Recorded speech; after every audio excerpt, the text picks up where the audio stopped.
Maintenant, on va donner la parole au terrain, donc aux intervenants.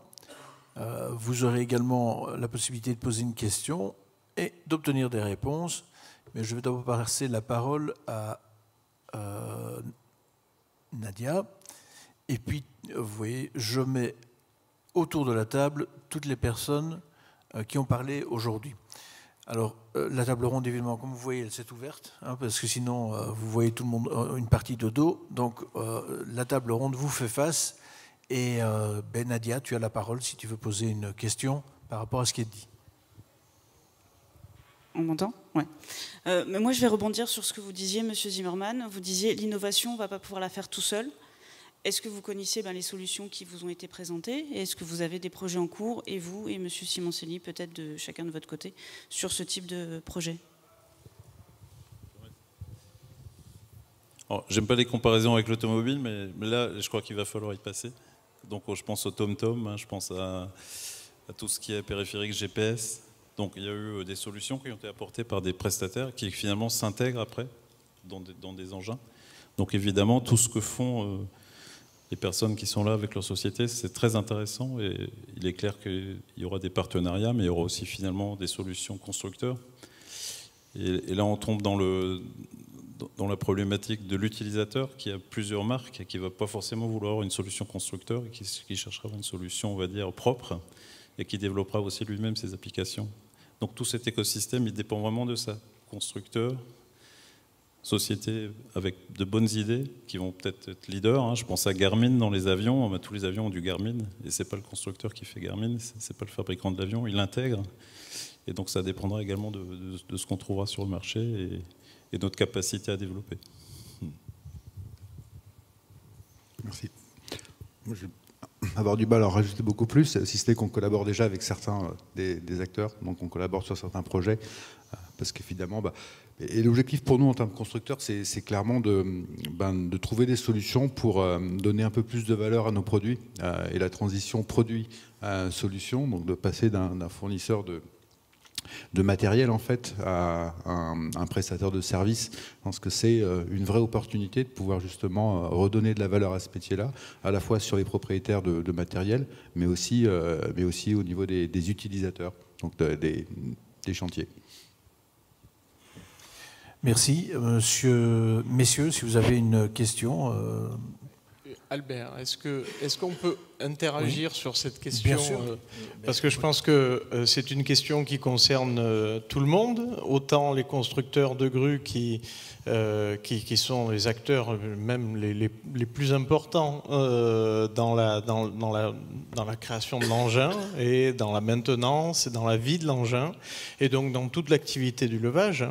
Par contre, vous avez votre activité avec vos contraintes, avec votre vision.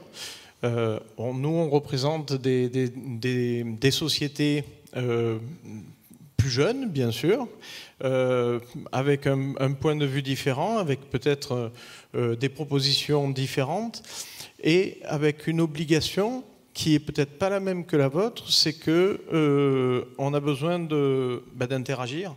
On a besoin de collaborer, on a besoin d'interfacer nos systèmes, puisqu'on parle de numérique, pour pouvoir offrir à nos clients, à nos utilisateurs, des solutions qui sont les plus pertinentes possibles. Alors, on sait que la relation entre les startups ou les petites entreprises et les grands groupes sont toujours compliquées, tout simplement parce que vous avez votre stratégie, vous avez votre... voilà, l'interaction avec d'autres entreprises ne doit pas, en tout cas, contrecarrer vos projets. Mais il y a de grandes raisons de penser aussi que une collaboration bien pensée et une interaction bien organisée avec des échanges de données soit au profit à la fois de votre stratégie, soit au profit de notre développement et surtout soit au profit du chantier et des utilisateurs du chantier. Voilà. Moi, je voulais juste réagir dans ce sens parce que c'est vrai que nous, chez Lextan, depuis plusieurs années, on s'efforce d'avoir cette collaboration. Et c'est vrai qu'à chaque fois qu'on a réussi, c'est très très fructueux. Là, en l'occurrence, on fait une démonstration aujourd'hui très collaborative. On est 6 acteurs sur la démonstration de conduite à distance que l'on montre dans le hall, dont Magnetalk a été partenaire. Et c'est vrai qu'à chaque fois, finalement, on s'enrichit tous. Voilà, je voulais juste le dire parce que c'est toujours compliqué, autant pour nous que pour vous, mais je pense qu'on a tous à y gagner. Voilà. Merci. Monsieur Rebourdin, j'ai vu que vous avez saisi le micro. J'ai tenu le micro, mais je n'ai pas encore de questions. D'accord. Quelqu'un d'autre voulait réagir ? Oui, donc ce serait pour la grue commandable à distance. Donc en fait, le système prévoit-il de faire remonter les informations structurelles de la machine, donc tout ce qui est vibration, balancement, de manière à mieux ressentir le pilotage de la grue, quoi, en fait. Est-ce que le système prévoit de faire remonter vers le grutier, vers le pilote, à distance, toutes les informations structurelles de la machine ? Alors, je rebondis exactement sur ce que je disais avant. C'est que les informations sont au cœur de nos activités. Hein, on parle d'activité digitale. Donc, au cœur de toutes ces activités, il y a la data. La data, il y a celui qui la produit, et puis tous ceux qui l'utilisent en l'enrichissant. Ça doit être une chaîne. C'est très important que ce soit une chaîne qui soit une chaîne de transmission. Si à un moment on interrompt cette chaîne, finalement, la data, elle ne sert plus à rien. Là, en l'occurrence, quand on conduit à distance, et dans la démonstration que l'on fait, on est obligé d'interagir avec un très grand nombre d'acteurs. Alors, si je prends l'exemple que l'on démontre, le premier acteur, c'est bien évidemment la grue. Et le constructeur de la grue avec qui on doit réussir à s'interfacer pour bien commander la grue et bien remonter les informations qui sont nécessaires au grutier pour savoir tout simplement à quelle distance se trouve son chariot, à quelle distance se trouve son moufle et pouvoir se repérer dans l'espace. Il y a aussi le système d'interférence. Et puis, il y a tous les autres systèmes qui permettent au grutier de travailler convenablement. Alors, est-ce qu'on a accès à toutes ces informations aujourd'hui ? Je dirais non. Parce que chaque acteur développe avec difficulté sa partie du système et il n'y a pas encore quelque chose d'organisé qui permet d'échanger ces données de façon sécurisée, de façon à fiabiliser la relation aussi, parce que tout simplement, on peut échanger gratuitement les données, mais c'est un effort plus ou moins important pour chacun des acteurs à produire ces données. Voilà. Donc, si je ne veux pas trop m'étendre et laisser la parole aux autres, parce que tout le monde a son mot à dire sur ce sujet, c'est que c'est très très important de pouvoir partager les données pour créer des services à très grande valeur ajoutée pour le grutier dans mon cas, mais pour le chantier de façon générale. Voilà. Oui, je veux bien, pour porter de l'eau. Je vais revenir un peu sur la première partie, sur un exemple un peu connexe par rapport à la grue à tour, qui sont les matériels de chantier. On a exactement la même problématique. Les constructeurs ont chacun leurs normes, leur portail constructeur et un certain nombre d'informations qui est transmise. Aujourd'hui, un utilisateur de matériel, il a plusieurs marques, il a besoin d'accéder à plusieurs données et il ne peut pas, il ne veut pas aller sur chaque portail constructeur pour aller rassembler de l'information simple. La norme aujourd'hui de transfert de données, elle existe, c'est un protocole qui s'appelle API et tous les constructeurs aujourd'hui sont petit à petit sur cette norme. L'IDAT, on sait intégrer des données issues de l'IDAT par API. Voilà. Et ce qui est intéressant en partage d'expérience, c'est que je souscris à ce que tu dis sur le fait qu'on construit. C'est-à-dire que souvent l'image qu'on nous dit, c'est vous nous fournissez des portails qui sont excessivement sophistiqués, où on a du mal à intégrer toute cette information. Donc on rassemble une partie très simple de chaque information de chaque constructeur, Et une fois qu'on le fait, que les gens sont dans l'usage, où ils veulent compléter la donnée, ce que je trouve intéressant, c'est que ce qui nous renvoie, c'est maintenant qu'on est habitué à utiliser les données, on veut des choses plus précises. Et c'est ces données-là qu'on retourne chercher sur le portail constructeur en faisant des liens directs avec l'endroit où l'utilisateur va trouver l'information. Donc moi, ce que je dirais sur ces sujets-là que je trouve excessivement importants, c'est souvent important de mettre l'utilisateur au centre, et l'utilisateur, il va nous contraindre à faire très simple et à faire en sorte que nous allons l'aider à aller chercher l'information là où il va en avoir besoin et au niveau de synthèse où il va en avoir besoin. Mais les normes, pour moi, elles existent déjà. C'est simplement, après, il faut travailler collectivement et de manière collaborative sur les projets.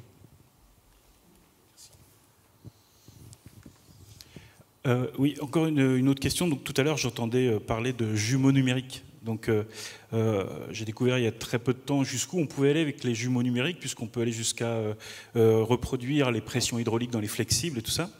Et donc, je voulais savoir déjà s'il y avait quelque chose qui était normé par rapport à ça, savoir si donc on cadrait les choses par rapport à ça, et jusqu'où vous alliez donc par rapport à ces jumeaux numériques. Quelle remontée d'informations on a par rapport à ça? Alors, sur le jumeau numérique, nous, on a fait le choix sur un matériel de chantier de remonter les documentations dont je vous parlais, parce qu'on a découvert que c'est ça que les gens avaient le plus besoin de partager sur un chantier. Et en données temps réel, on a fait le choix de remonter la géolocalisation, les heures de fonctionnement, les temps de ralenti et les consommations.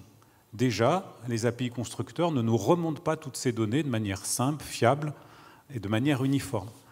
Et la capacité des opérateurs de terrain à digérer déjà ces 4 informations temps réel et ces informations de documentation est aujourd'hui pour nous déjà presque un maximum. Quand quelqu'un va vouloir avoir une pression, une information technique précise, il va la chercher sur le portail constructeur.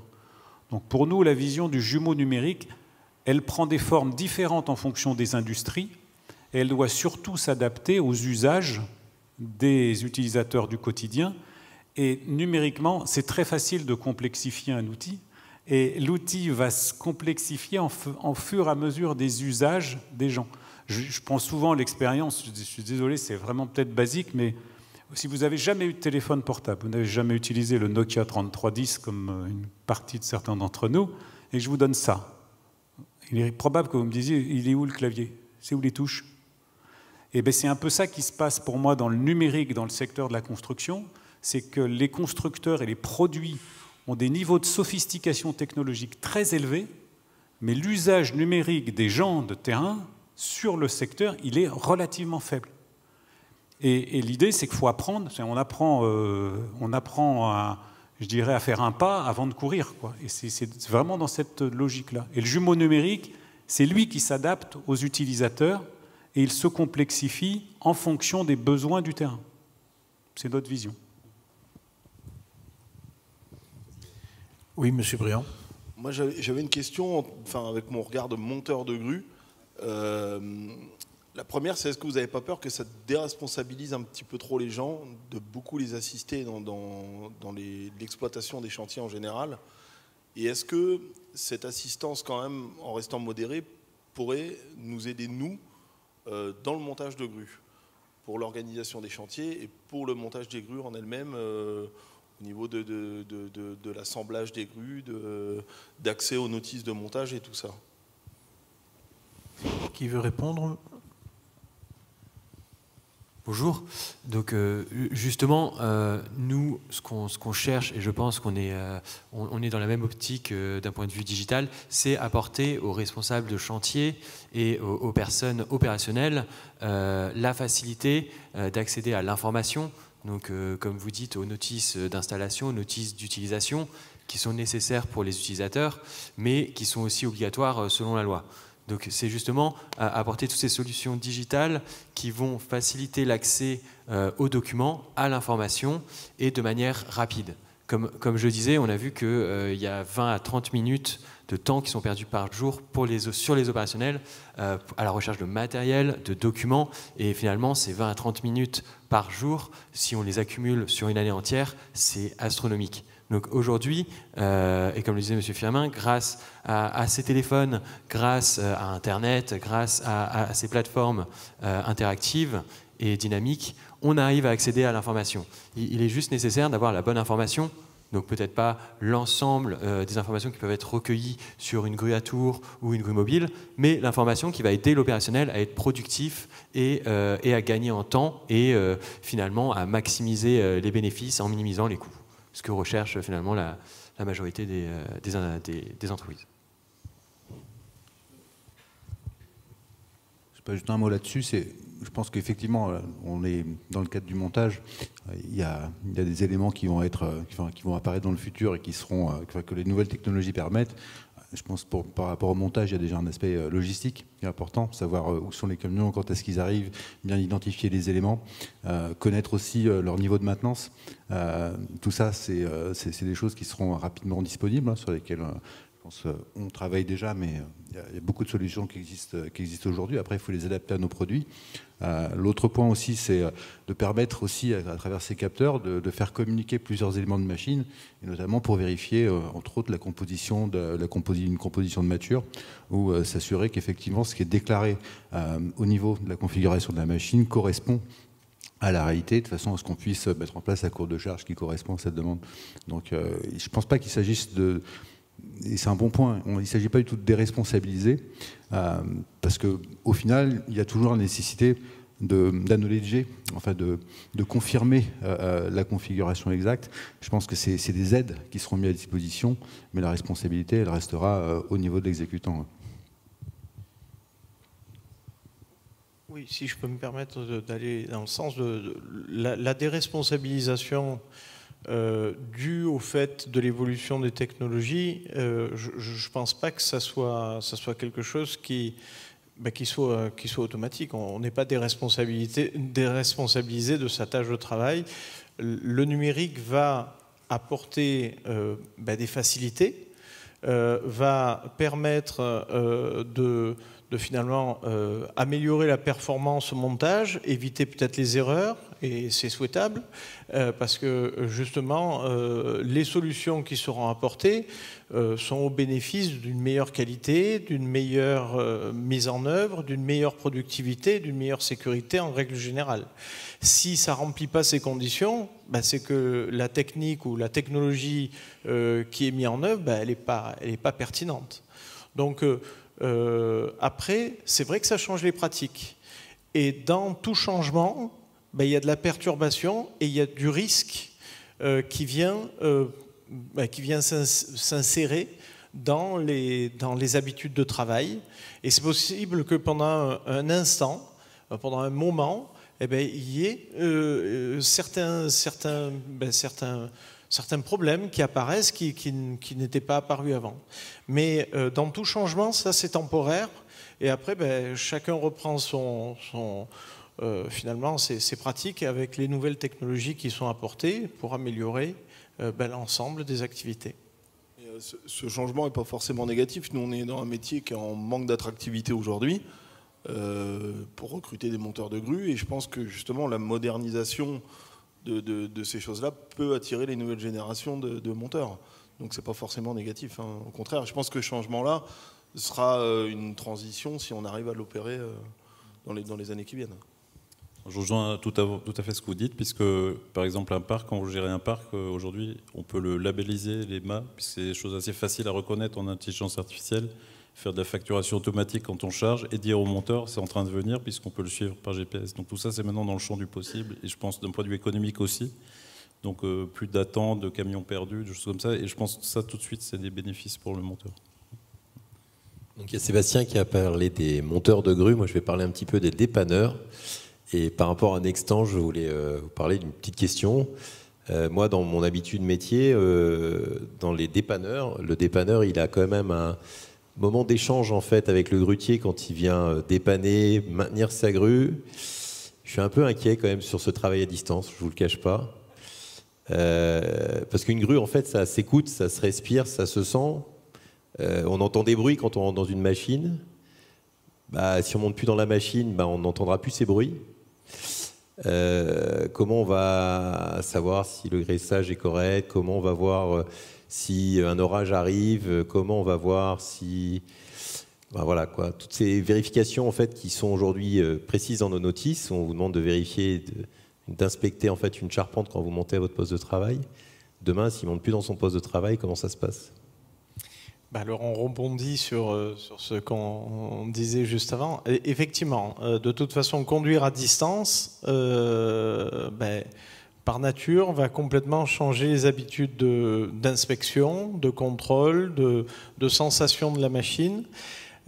Pour autant, nous, la démonstration qu'on en fait, c'est une démonstration où on reproduit le plus possible le comportement de la machine. Là, sur le système démontré, on ne reproduit pas les mouvements, mais on le fait.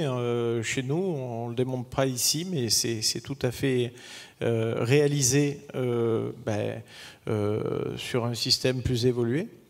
Et on s'efforce de reproduire le plus fidèlement possible tous les bruits machines.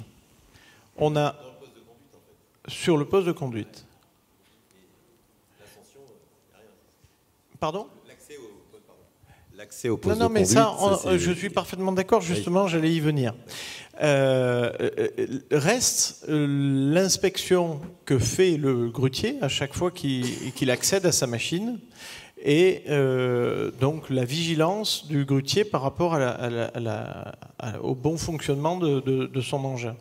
Alors aujourd'hui, on est passé dans une phase où l'accès à la machine se faisait uniquement par l'échelle, donc il fallait passer toutes les étapes d'échelle, et donc c'était un bon moyen de se poser à chaque niveau et de regarder que tout se passe bien.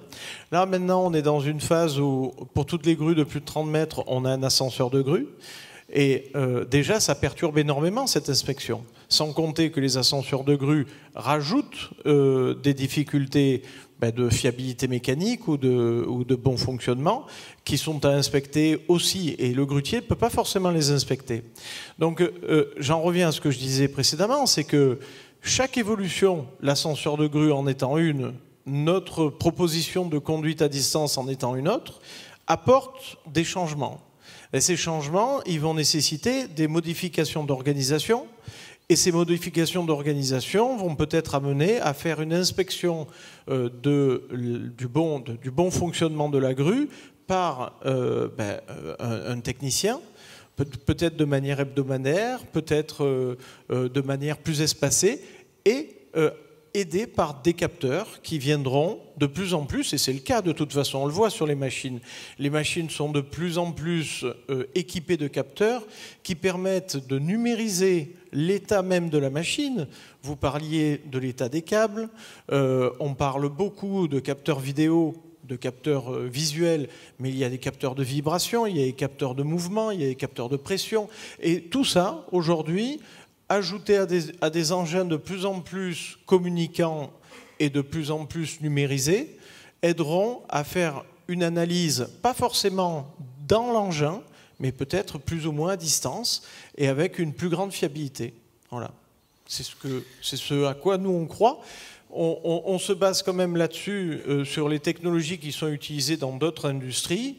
Je pense à l'automobile, parce que l'automobile tracte énormément tout ce secteur-là, mais l'aérospatial, les technologies qui sont utilisées dans l'industrie, de manière générale, permettront de toute façon à faire évoluer le domaine de la grue dans ce sens. Merci. Je voudrais demander s'il y a des questions dans la salle. Si quelqu'un souhaite prendre la parole pour poser une question. Voilà. On vous apporte le micro.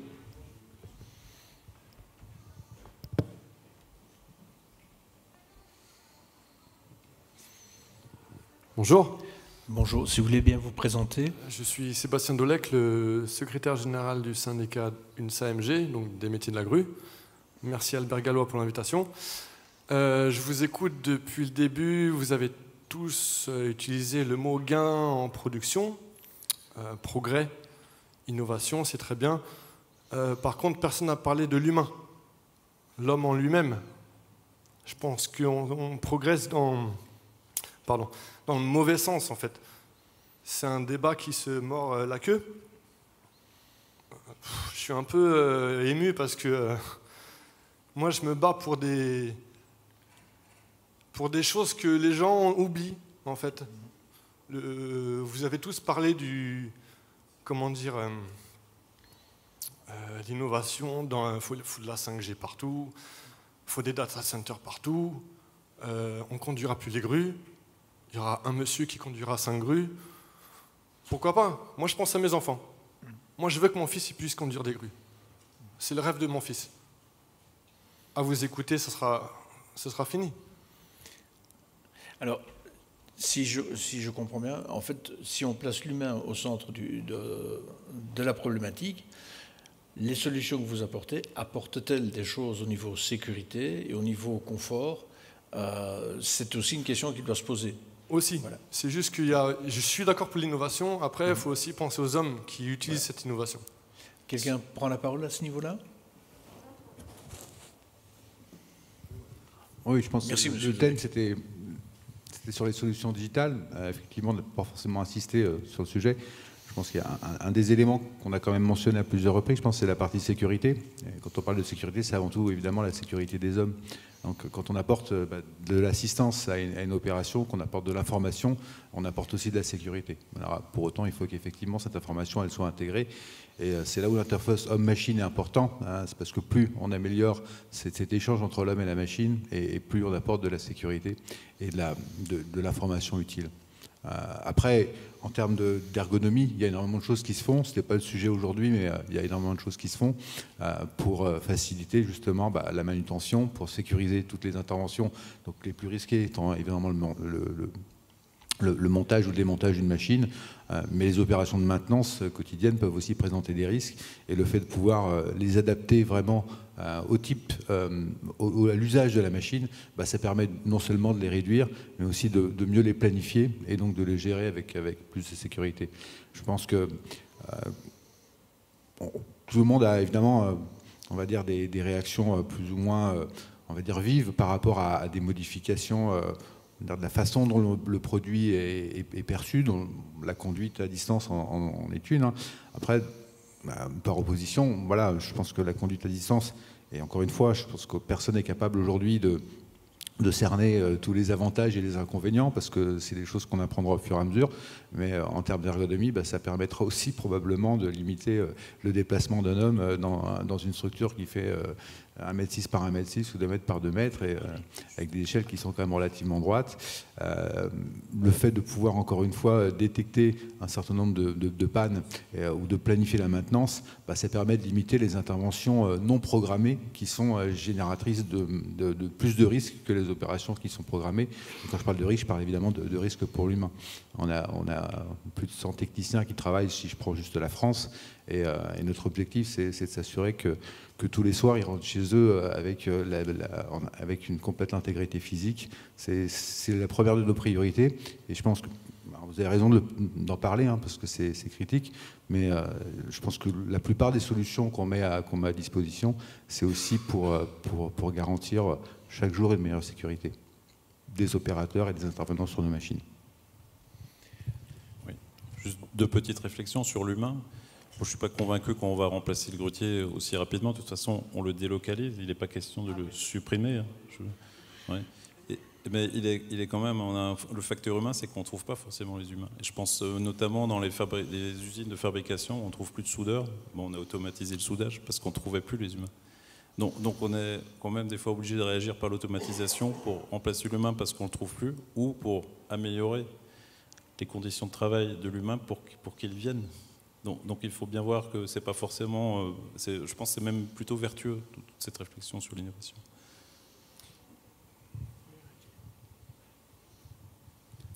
Oui, puis pour finir sur l'humain, quand je disais on essaie de trouver des choses simples dans les innovations, moi j'étais surpris, j'ai travaillé avec des gens qui sont dans l'administration des ventes et le SAV. Quand on travaille autour de la construction du jumeau numérique et que les gens se disent « Ah je ne vais plus chercher tel document, ou je pourrais répondre aux clients plus vite, ou alors je ne serai plus en retard sur... » C'est des petites choses du quotidien et qui joue énormément sur l'humain. Le plus important, c'est comment aussi on facilite la vie des gens avec tous ces outils. Et nous, on vous donne, je dirais, une vue de tout ce qui peut se mettre au niveau de l'innovation. Souvent, les pas et la capacité d'intégrer ces changements, elle se fait assez lentement, souvent, malgré tout, et en tout cas progressivement. Et c'est toujours les personnes qui font les changements. C'est pas les machines ne font pas tout, quoi. Merci, messieurs. Oui, si je peux, Albert, si je peux me permettre de rajouter quelque chose, c'est que c'est vrai qu'on parle d'innovation. On considère que quand on parle d'innovation, on parle d'innovation technologique. Et c'est vrai que là, on parle d'innovation technologique, hein, mais on parle aussi beaucoup d'innovation dans l'usage. Les questions sur l'entretien, sur le montage, c'est les hommes et les femmes du métier qui le font. Nous, on s'applique à vraiment être au plus proche des grutiers, que ce soit pour les solutions d'assistance à la conduite dans leur pratique du quotidien. C'est pour ça que dans ma présentation, je disais que le grutier augmenté, c'est dès aujourd'hui. On lui permet de mieux voir, on lui permet de mieux percevoir, mais c'est au service du chantier, donc c'est au service de ses collaborateurs, enfin de ses collègues, des compagnons qui sont au sol, qui sont à la réception de la charge. Et je tiens vraiment à dire qu'on ne les oublie absolument pas. Par contre, c'est vrai que peut-être dans le discours, on parle toujours de capteurs, de données, de réseaux, et que ça peut peut-être brouiller le message, mais on le fait au service du personnel du chantier, des grutiers, et si on n'arrive pas à améliorer la vie du grutier, on a échoué. Voilà. Merci, en tout cas pour ces précisions, je pense qu'elles étaient utiles. Alors, s'il n'y a plus de questions, on va... Oui, encore une, la dernière, parce que on n'a plus beaucoup le temps. Alors, merci. Jean-François Chabot, je suis le directeur d'un centre de formation dans le sud de la France. Donc on parlait d'humain, notamment vis-à-vis des monteurs de grue. C'est très bien tout ce que le syndicat a amélioré par rapport à ce métier, qui est un métier dangereux, là aussi. Alors, on était au début de l'aventure, nous, il y a 4 ans, hein, avec Francis Jardet et Manitowok Training, le centre de formation de notre partenaire, il y a 4 ans. Voilà, c'est une très très longue aventure. Le syndicat a souhaité la confier à Adecco Training. Bon, on a vécu la période Covid, on a vécu un certain nombre de choses qui ont fait qu'aujourd'hui, on est toujours en développement de cette formation. Je pense qu'il est temps maintenant peut-être de se mettre autour de la table, de voir quels sont les centres de formation qui ont des plateformes capables de pouvoir présenter cette formation et recruter ces fameux monteurs de demain, sachant qu'Adecco n'a pas de plateforme, qu'il y a un certain nombre de partenaires dont nous faisons partie qui avons réservé des parties de grues, voire des grues complètes pour pouvoir les assembler, les désassembler. On a l'impression d'être un petit peu en dehors de l'activité. Et alors, c'est pas vraiment une question, c'est simplement pour que le syndicat des monteurs de grues, aujourd'hui, en arrivant à cette phase opérationnelle de réalisation des premières formations, prennent en compte les besoins des centres de formation et notamment des plateformes de réalisation de ces fameuses formations. Voilà. Merci. Je dirais qu'en dehors de la question, le message est bien reçu. Je vous remercie. Je demanderai à M. Philippe Coët, de bien vouloir clôturer notre table ronde